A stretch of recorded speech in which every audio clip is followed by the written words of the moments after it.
All right, welcome back to One Bills Live here on a Thursday. Chris Brown, Steve Tasker with you. Pleased to be joined now by Sports Illustrated senior NFL writer Conor Orr. Conor, thanks for giving us some time here as we're doing our radio-only show just due to some lake effect snowstorms crushing the South Towns where the stadium's located along with our studio. So appreciate you helping us with the workaround here. Of We're, course. we're doing what we usually do. You guys are used to it now. You're professionals at this Yeah. point. So, yeah. Yeah. Yeah, we've got Wanted yeah. Go ahead. I was just going to say we wanted to begin with a nice piece you put together on Josh, who you nominated for Sports Illustrated's NFL Player of the Year, and not only for his on-field exploits, you kind of went into pretty great detail, and I know people here in Western New York are aware of his off-the-field exploits, especially with Oishei Children's Hospital, but it was nice that you kind of put a spotlight on a lot of what he does off the field as well. Yeah, I was very lucky. I mean, being assigned to the Damar Hamlin story when it happened and getting to know so many people here. And I felt like I had some just fans on the ground that could give me a better idea of what made Josh special. And we all saw what he did on the field this year. But to be able to then get connected to the Children's Hospital and then get connected to Jake, whose story that we told in the story, someone who Josh, made his day, made his year, made his life to this point. It was really special. And the thing that I want to underline that blew my mind was the people from the Children's Hospital in Buffalo said that Josh alone is worth millions, with an M, millions of dollars to the Buffalo Children's Hospital. And this is an area with one of the highest child poverty rates in the country, one of the highest Medicaid rates in the country. So it's just massive, what he's been able to do there. And I'm sure you guys know that. And it's more than just being a football player. It's also, what he brings to the table as a human being and the genuine nature of his interactions. And obviously his play has ascended every single time he takes a snap on the field. And now he goes what he started out as a great guy and a guy Buffalo fans loved and got behind. Now he's much more far. His presence is much more far reaching than that. Yeah, I mean, Jake, the kid that we wrote about in the story, was diagnosed with leukemia, and we were talking about just how difficult that is. I think we all know someone who's gone through cancer treatment and the fatigue and just how beaten down you kind of feel. And one day he just shows up at the hospital, and Josh is there, and not only are they talking and stuff, but a couple of months later at a charity golf outing, they play a couple holes together. Well, lo and behold, Josh sees him back on the turn after he had to go inside and do some media stuff. And he's like, why don't you come back out and play with us? They played 20 more holes together. I mean, this is something that just feels second nature to Josh. I mean, Jake was saying how natural the conversation was and everything, but it really does change someone's outlook. It brightens someone's moment. And Josh just seems very natural at that, which is impressive. Yeah, genuine and natural for sure. Why don't we talk about his on field exploits for a bit? Some of his production numbers are tracking behind what they were last year, but I think his team has, put themselves in a much better position than the one they were in last year. Last year at this time, they were 7-6 football team and had to sprint to the finish to walk down Miami and win the division. Now they're 10-3 and in a very good spot, having already won the division. And I think what might be different is he's got some of those signature plays in nationally televised games. Look, Saquon Barkley's got some too, jumping over a guy backwards and 72-yard touchdowns on Sunday Night Football. But I think Josh has more of them.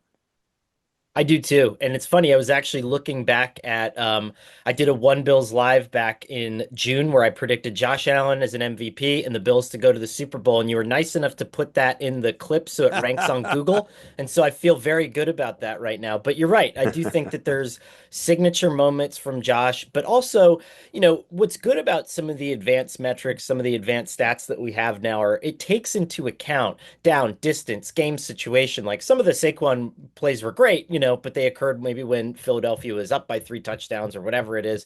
I mean, these are big moments in tight games against, the Rams going totally berserker in that game, the Chiefs. And I just think that, losing some of the talent, I think, around him improved the case. And I thought that was going to be the case going into the year as well. What's it going to take for Saquon Barkley to win the MVP away from a guy like Josh? I mean, we'll see, right? I mean, Philadelphia, in my mind, I mean, Saquon's had a great year. There's no doubt about that. But Philadelphia just closed that stretch where I think during that point where we had talked about Saquon as an MVP candidate, they played something like 8 of the 12 or 13 worst rushing defenses in the NFL. And I'm not taking anything away from Saquon, but that back half of the Eagles' schedule was kind of uniquely set up for them, I think, to have some good games. And I want to see what happens when we get into late December, early January. I mean, this is when it matters the most. I mean, if he has these signature games throughout the end of the season, possibly, but you can't diminish a quarterback's value to a team. I mean, I'm as tired as anyone of making it a quarterback only award. But if you take Josh Allen off the Bills, like, we're talking about like a 3-10, 3-11 team right now. And then, even though the Bills drop a tight one in a comeback effort last week on the road to a desperate Rams team that needs wins, you still are bullish on them. And I think you even moved them up in your power rankings this week. Yeah, a lot of controversies in the power rankings this week. Sometimes I never know what week is going to make everybody upset, but this seemed to be one that. But it improved my thoughts on the Bills, if I'm being honest with you, right? I mean, to know that you can score 42 points on a whim, and maybe if you had the end of that game back, we're looking at a 45-point game, and if you had a chance to do that over, I mean, I don't know, it's a tough spot to be in if you're Sean McDermott, but if you have that over again, we might be looking at a different outcome. So, I mean, I love the fact that, offensively we're matching points for points with Sean McVay. That makes me feel pretty good if I'm looking at the Bills going into the postseason. What about this Detroit game this weekend? The Bills head in there. Now we've got the fact that they may not even be able to practice today because of the snowstorm that hit Buffalo. Um, in my experience, that's it's not a bad. Sometimes that's not a bad thing. Having something hit outside the walls of the stadium where the guys have to kind of come together. It's a rallying point, that kind of thing. But they're going to Detroit. What are your thoughts? Yeah, I mean, I think, Detroit is the best team in the NFL. I said this the other week. I mean, I started covering the league in 2010. This might have been the best regular season team that I've ever covered. And I did miss the '07 Patriots, but I think this might be one of the best teams that I've ever covered, period. But we'll see what happens. They're also on long rest, which I think does help Detroit, and they need to get some stuff sorted out after they had the Thursday night game. And then the Bills are coming back cross country and then having to go back to Detroit. So it's definitely a challenge, but these are the games that you want to play in before the playoffs. It's going to have a playoff feel. It's going to, everything about it's going to replicate a playoff moment. So we'll see what happens for sure. Is there, I mean, because I could see this being another shootout game very easily because, the Bills defense is trying to regroup after a down performance last week, and the Lions still aren't completely healthy on defense, even though they're getting healthier. They might get a couple of guys back on their defensive line, may also get Taylor Decker back at left tackle, but um, knowing that, and maybe some guys getting their feet back under them in the lineups, it's not hard to get to a place where you could see both teams over 30 points in this thing.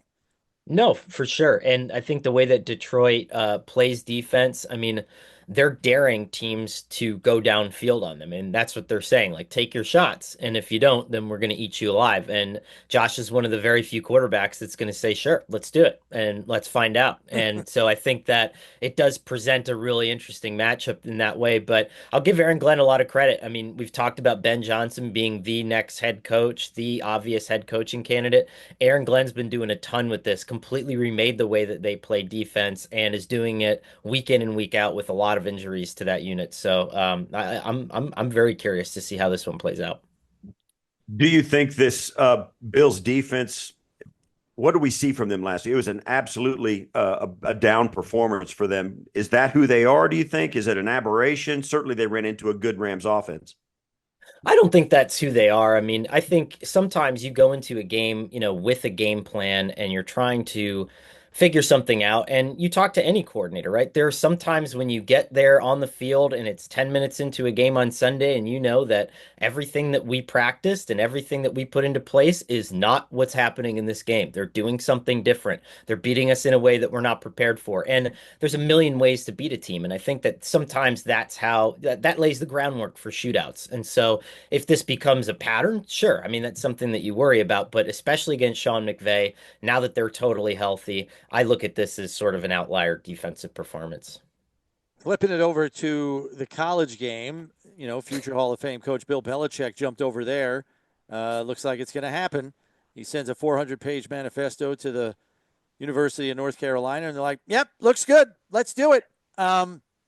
Some people think this is a giant middle finger by Bill to the NFL, who really didn't hire him back in a very open hiring cycle last offseason that included, what was it, 6 openings, maybe even more, if I remember right. So, he doesn't get hired. He's all over media, and then all of a sudden he's landing in Chapel Hill.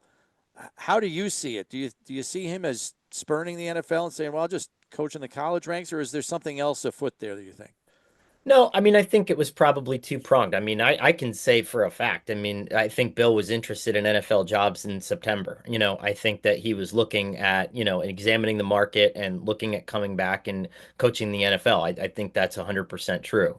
But my guess is that at some point, as this wore on, you start thinking about what you really want to do. And, I think probably the North Carolina job presented the perfect opportunity for Bill to basically go all in. If you look at the timing of everything, it dragged on to the point where everyone else that North Carolina was interested in had gone back to their previous places, right? I mean, Matt Campbell, the coach from Tulane, I think it was, they lost out on all their other targets. And so Bill had this great chance to push all his chips into the middle of the table and say, okay, is anybody going to call me from the NFL? I think the answer was probably no. And so he took the job, and so he did what was best for him, which was set himself up for the best of both worlds. How do you think he'll do?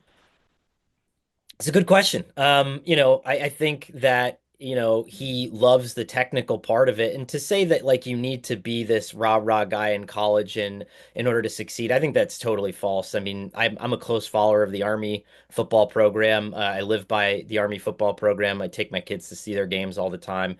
That's an old school football program, right? And they develop guys that are way undersized and way less talented, and they're winning 9 or 10 games a year. So could Belichick do that? 100%. I mean, you can do anything in the NFL era with the financial commitment that they're allegedly getting from this, too. So I think that's important to keep in One mind, thing I too. thought about in this is, yes, the Army does develop their guys, but they can make sure the Army guys aren't going anywhere. Yeah. They're not going to. The transfer portal doesn't Yeah. exist for the Army guys, right? I mean, Yeah. they get a chance for these guys at 4 years. Um, it will be interesting to watch the portal in and out of Chapel Hill. For sure. I mean, who doesn't want to be a part of this? But I would say too, I mean, you guys have been covering the AFC East for years. How many times have we seen, a Wes Welker come in after 4 years in Miami and then all of a sudden he's Wes Welker in New England? He's this transcendent, player and stuff like that. And, I don't think Bill always needs to get his hands on guys for years and years and years. I mean, Tom Brady was great in his second season with the Patriots by the time, that rolled around. And so I think that there could be some immediate improvement. And I mean, I'll say this, there's zero doubt the lack of individual one-on-one developmental coaching in college, that is an epidemic. And if Bill is interested in solving that at any level, then I'm all for him being a college football head coach. I think that's great. Conor, thanks for the time as always. Appreciate it. We'll catch up with you further down the line here as we move into the postseason. Thanks very much. All right, stay safe, everybody.